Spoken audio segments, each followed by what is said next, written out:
बिस्मिल्लाहिर्रहमानिर्रहीम। अस्सलामुअलैकुम। दोस्तों, ये कहानी एक हिंदू की ईमान अफरोज कहानी है। इसको आपने गौर से सुनना है और शेयर भी जरूर कीजिएगा ताकि हर मुसलमान का ईमान ताज़ा हो जाए। कहते हैं वो एक मदरसे के करीब में एक मोहल्ले में एक अमीर हिंदू घराने में पैदा हुआ था और हिंदुओं के इस मकतबा फिक्र से ताल्लुक रखता था जो सूरज की पूजा करते हैं। बचपन गुजरा तो जवानी शुरू हुई। बचपन की तरह उसकी जवानी भी निराली थी।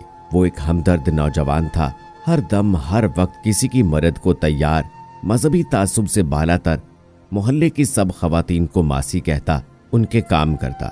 जवानी से उसका मामूल था कि वो सुबह दारुल उलूम के कुएं पर सूरज तुलू होने से थोड़ा पहले आता, पानी निकाल कर गुस्ल करता और फिर पुश्त सूरज की तरफ करके अपने साए की गर्दन पर नजर जमाकर घंटों खड़ा रहता और फिर अपनी पूजा खत्म करके चला जाता।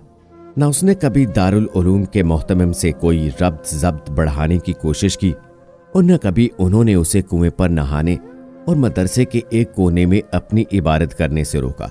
वक्त गुजरता रहा, मोहतमिम फौत हो गए और नज़्मो नस्क उनके फर्जंद के हाथ आया। उधर सूर्या महाराज भी अब उम्र के आखिरी दौर में दाखिल हो चुके थे, मगर मामूलात में कोई नागा नहीं था। आज बादल बने हुए थे और सूर्या महाराज गुस्ल करके सूरज का इंतजार कर रहे थे, मगर बादल सूरज को दबोचे बैठे थे। सूरज निकले बगैर साया नहीं बनता और साया बने बगैर अमले तस्खीर नहीं होता। पता नहीं तकदीर को सूर्या महाराज पर तरस आया या खुद उनका मूड मुसलमान मौलवी को छेड़ने का बन गया। वो मोहतमिम साहब के पास जा खड़े हुए जो उस वक्त कीकर से मिसवाक काट रहे थे। महाराज, ना तो आपके पुरुषों ने हमें मुसलमान बनाने की कोशिश की और ना ही आप हमें जन्नत में भेजने की कोशिश करते हो। सूर्या जी ने मजाक के अंदाज में मोहतमिम साहब को छेड़ा। मौलाना ने पलटकर सूर्या जी को देखा और उनका हाथ पकड़े पकड़े अपने दफ्तर में ले आए। आप सुनाइए, आज हमारे नसीब कैसे जागे? आपने हमें वक्त कैसे दे दिया? आप जनाब तो किसी को लिफ्ट ही नहीं कराते। मौलाना ने मुस्कुराते हुए कहा, देखो भाई, तुम मेरे बच्चों की तरह हो, मुझे चकमा देने की कोशिश मत करो। सवाल पहले मैंने किया है, जवाब भी मेरा हक बनता है। तुम लोग सारी दुनिया को मुसलमान बनाने की कोशिश करते हो। भैया, मैं तुम्हारे पड़ोस में उम्र पूरी कर चला हूँ। मुझे किसी ने एक बार झूठे मुंह भी नहीं पूछा कि मियाँ तुम भी मुसलमान बनना चाहते हो या नहीं। मियाँ, सुना है पड़ोसी के तो बड़े हक हकूक होते हैं इस्लाम में, चलो हमें पड़ोसी का हक ही दे देते। सूर्या जी की बात ने मौलाना को संजीदा कर दिया। वो बड़ी मतानत से बोले, सूर्या जी, मेरे वालिद मोहतरम की जान निकलने से पहले वसीयत आपके लिए ही थी। वो फरमाते थे, ये सूर्या जन्नती आदमी है, इसमें सारी आदतें अल्लाह की पसंदीदा हैं, बस थोड़ा कागजी काम बाकी है। ये अंदर से मुसलमान है, अल्लाह की रहमत उस पर टूट पड़ने को तैयार है। बस तुम उस लम्हे के लिए तैयार रहना जब सूर्या जी में रब की जूत जागेगी। उस वक्त उन्हें संभालना तुम्हारी जिम्मेदारी है। मौलाना की बात सुनकर सूर्या जी हक्का बक्का रह गए। अच्छा जी, तो मौलाना मरहूम बहुत पहुंची हुई हस्ती थे, हमें खबर भी नहीं लगने दी और हमें पढ़ते रहे। खैर, मौलाना ने पूछा, सूर्या जी, आज आप जॉब नहीं कर रहे? बेटा, तुम्हें मालूम है सूरज नजर न आए तो अपना जाप रह जाता है। अच्छा सूर्या जी, कभी आप आते हैं तो सूरज दस्तयाब नहीं होता, कभी सूरज होता है तो आप बीमार होते हैं, नहीं आते। आज आप दोनों मौजूद हैं मगर एक दूसरे को देख नहीं सकते। ये दरमियान में रुकावट कौन डाल देता है? बादल, सूर्या जी ने बड़े आहिस्ता से कहा। अच्छा, सूरज एक हल्के फुल्के बादल के आगे मजबूर हो गया या किसी और हस्ती ने जो सूरज से ताकतवर है अपने हुक्म से ये रुकावट खड़ी कर दी और सूरज महाराज आग उगलने के बावजूद मजबूर हो गए। सूर्या जी खामोश रहे।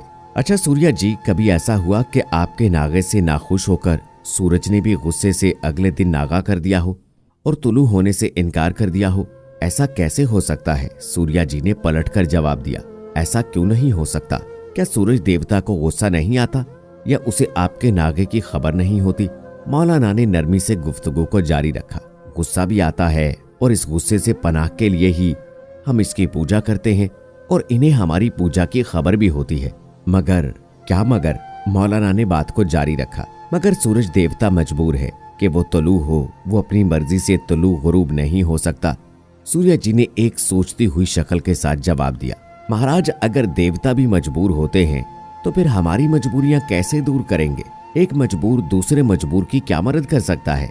क्यों ना उसे मजबूर करने वाले से ही रुजू कर लिया जाए जो इसे तुलू व गुरूब करता है, बादल भेजकर उसकी धूप को लपेट देता है सूर्या जी चुप रहे। मौलाना ने बात जारी रखते हुए कहा, सूर्या जी, आपके पास छुट्टी करने का इख्तियार और इरादा है। सूरज के पास न छुट्टी का इरादा है न ही इख्तियार है। सूर्या जी महाराज, आपको पता है कि इसी इरादे और इख्तियार की बुनियाद पर तमाम कायनात और उसको संभालने वाले, उनका नज़्म व नस्क चलाने वाले मलाइका को कहा गया था कि आदम को सजदा करो, उसकी बड़ाई तस्लीम करो। आज कायनात में खालिक ने पहली साहिबे इरादा, साहिबे इख्तियार मखलूक पैदा की है। खुदा के बाद इरादे की मालिक एक हस्ती पैदा की गई और कायनात और उसको संभालने वाले फरिश्तों को उस आदम के कदमों में डाल दिया, जिस आदम की पुश्त में आप भी थे सूर्या जी, और मैं भी था।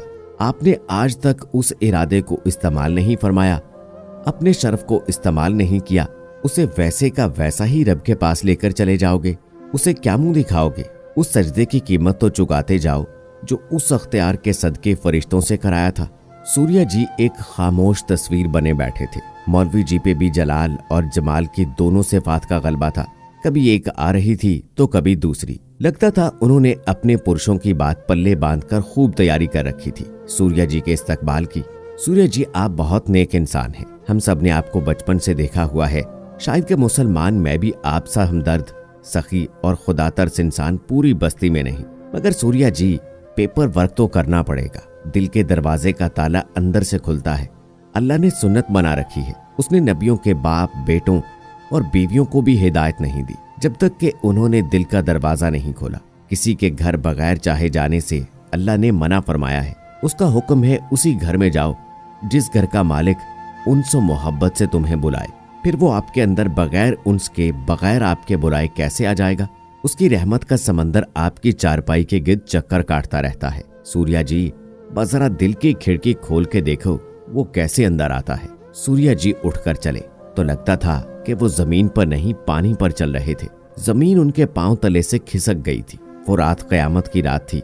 दिल में गुदाज पैदा होना था कि रहमत की झड़ी शुरू हो गई। सूर्या जी सारी रात रो रो कर माफिया मांगते रहे। वो डर रहे थे कि वो सुबह से पहले कहीं मर न जाए, कहीं पेपर वर्क अधूरा न रह जाए। उन्होंने अल्लाह से अपनी सारी नेकियों के एवज सुबह तक जीने की मोहलत मांग ली। आज उन्हें जिंदगी की कदर आ गई थी। सुबह अभी मदरसा खुलने का वक्त नहीं हुआ था कि सूर्या जी मोहतमम साहब के घर के दरवाजे पर दस्तक दे रहे थे। दरवाजा मौलाना साहब ने खुद खोला। लगता था वो इसी इंतजार में थे। सूर्या जी की कैफियत से लगता था कि जैसे उनका पूरा वजूद बोल रहा है, मगर जुबान जवाब दे गई है। मौलाना ने उनका हाथ पकड़ा और अपनी बैठक में ले गए। सूर्या जी को चारपाई पे बिठाकर वो उनके कदमों में बैठ गए और गोया हुए, सूर्या जी महाराज, आप कुछ भी मत बोलिए, जुबान को बंद रहने दीजिए। आज खुद अल्लाह आपके वजूद को पढ़ रहा है। वो आपकी दावत कबूल करके आपके दिल में आ बैठा है। सूर्या जी, मैं उसी के एहतराम में आपके कदमों में बैठा हूँ। ज़ारों के तार रोते सूर्या जी को उन्होंने खूब रोने दिया। वो जानते थे हर मुसलमान होने वाला पैदा होने वाले बच्चे की तरह रोता हुआ मुसलमान होता है। फिर अपने साथ नाश्ता करवाया और फिर मदरसे के तमाम तलबा के सामने इस्लाम कबूल कराया गया। अब्दुल्ला नाम मुंतखब किया गया और इस्लाम कबूल करने के हफ्ते 10 दिन बाद अब्दुल्ला भाई बस एक बुखार में ही अल्लाह को प्यारे हो गए। सुबहान अल्लाह। दोस्तों, कुतुब में ये बात मिलती है कि अब्दुल्ला भाई के जनाजे पर लगता था पूरा देवबंद उमड़ पड़ा है और जनाजा शुरू हुआ तो ऐलान हुआ कि जनाजे में ताखीर की जाए। कई हिंदू भी मुसलमान होकर जनाजे में शिरकत चाहते थे। शेखुल जामिया ने कहा कि जो मुसलमान होना चाहते हैं वो सफ़ों में खड़े ही हमारे पीछे शहादतें दोहरा लें, बाकी काम बाद में होते रहेंगे। बहुत सारे हिंदुओं ने जब शहादतीन का विर्द शुरू किया तो जिनकी नीयत शायद मुसलमान होने की ना भी थी, वो भी जज्बात में बह गए। इस ईमान अफरोज कहानी को अपने तमाम मुसलमान भाइयों और बहनों के साथ शेयर करें। दोस्तों, हम उम्मीद करते हैं कि आपको हमारी आज की ये वीडियो पसंद आई होगी। अगली वीडियो तक मुझे इजाजत दें। अल्लाह हाफिज।